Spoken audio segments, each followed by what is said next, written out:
I don't look at numbers. And I think, if I were to give people advice, that would be one of them. It's just don't focus on the numbers. You can hide the viewership number, pretend like you're streaming to 1,000 people, at all the times. Because it really does help in the long run. Like, let's say you have a couple, 100 people or whatever, and you're streaming it to pretending like you have like 1,000 people. You'll get them more invested. More people that will come into the stream will see your energy, your enthusiasm, and they'll be like, okay, I like this. You know what I mean? It seems like a pretty big deal. They stick around, and it just helps a lot.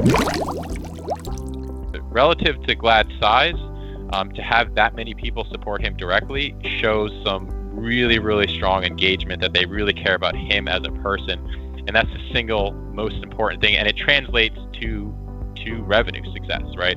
When you have, that type of engagement, a person with high engagement that has the same amount of subscribers at YouTube, maybe it's 1 million, to someone that has 1 million that has very little engagement or interactions, will do substantially less in terms of, of sales or revenue, code uses, than the person that has a highly engaged audience. So engagement is just the single most important thing.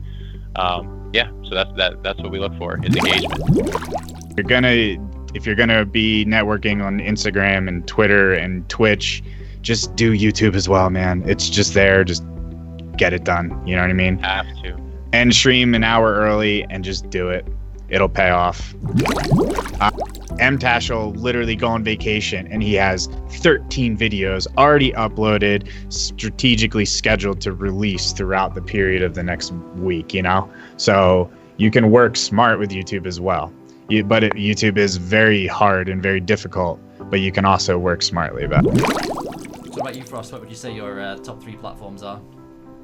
So my first one is definitely Twitch, of course. That's where I spend most of my time in. But YouTube is a close second. YouTube channel also has a lot of time and effort invested into it. And my third would have to be Twitter. And I kind of struggle to give an answer for the third one because I don't really mess around with Instagram or Twitter that much. I kind of find it difficult to be engaged on those platforms.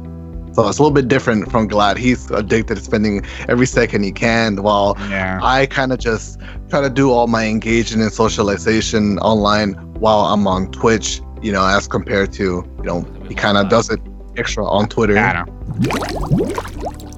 Yeah, I mean, my number one is definitely Twitch by far, across the board, as far as just volume of people, watches, revenue. I mean, you name it, Twitch for sure. And then my second would be YouTube. Although I don't invest a lot of time into YouTube, not near as much as this Frostbolt guy. Is a much better YouTuber than Twitter. You just have to, if you want to take it seriously, you have to really think of it as like a 24/7 job where you're just constantly on call. I mean, I am always on Twitter. When I'm streaming, I'm on Twitter. I'm going over mentions. When I'm laying down in the middle of the night, I'm on it. I'm on it when I'm watching movies. I'm on it when I'm pooping.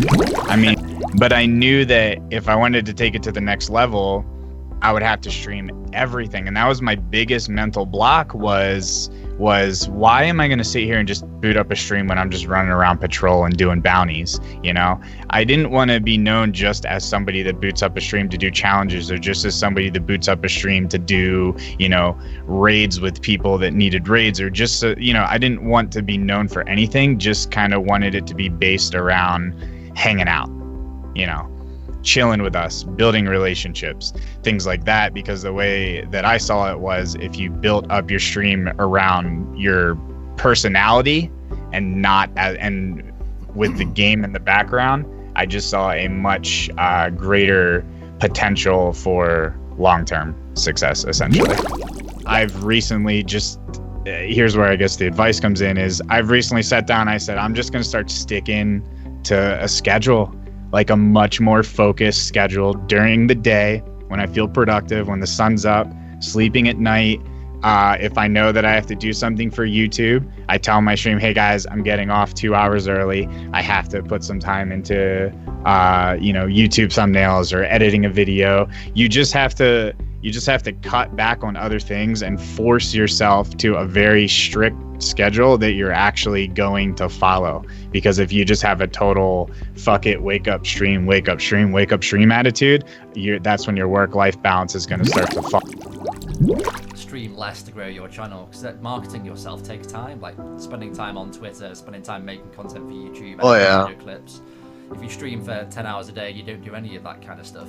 I kind of compare it to, like, if you're amazing at like kicking a soccer ball off a crossbar in a field, and you stand there and do that all day, every day, you might get the occasional person that comes past you and sees that, but you need to be talking about it. Like, if you went into a town centre and told everybody you're going to be doing that, then obviously they come and watch you do that. I was taking inspiration and advice from bigger channels that had 1 million subscribers, Fortnite channels and stuff like that.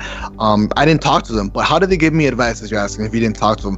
I just look at the way they approach content. How do they approach their descriptions? How do they approach their comments? How do they approach their titles, their thumbnails, their gameplay, and their tags, right? So I want to say I was one of the early people that adopted the hashtag in your description for Destiny, at least, because I started taking that advice from the other bigger game channels. They started doing hashtag Fortnite, hashtag like whatever they were focusing on in terms of topic or what they were playing.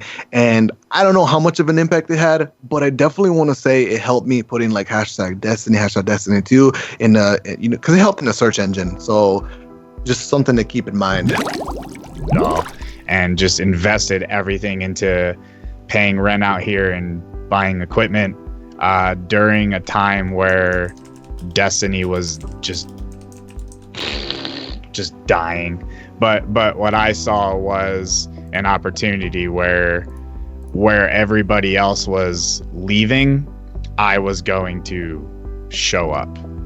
Is essentially it was my attitude toward. Be transparent, be down to earth, be authentic. Be available for everybody. I think that's one of the biggest things that separates us from other product brand companies in this space, is that we are available, every waking hour. It doesn't matter if you're a founder, or if you're a CEO or whatever, you can access us. We're always, making ourselves available for you guys. We just want to be that real, family type atmosphere, and that's going to stay that way no matter how, much we grow. So. Be consistent, have a schedule, have a lot of fun with it, meaning don't look at numbers too much, don't get too focused on that. Doesn't matter how many people you're streaming to, pretend you're streaming to the entire world, to thousands of people, and you're always going to make sure you're having a good time. And that's pretty much it. So Twitch, be yourself. Don't too many people put on a mask. Just be yourself. It's way less stressful, way less draining. Be yourself on Twitch. Treat every single person in your chat like they just mean the world to you. Like, show everybody lots of respect and lots of attention as much as you can. What else here? Keep in mind that no matter how big you are, no matter what size you are part of somebody's day. People prefer to watch you over everybody else on the platform. So if you're ever thinking about, man, I don't really want to stream today or something, start up a stream, because you're going to make at least one person's day every single time.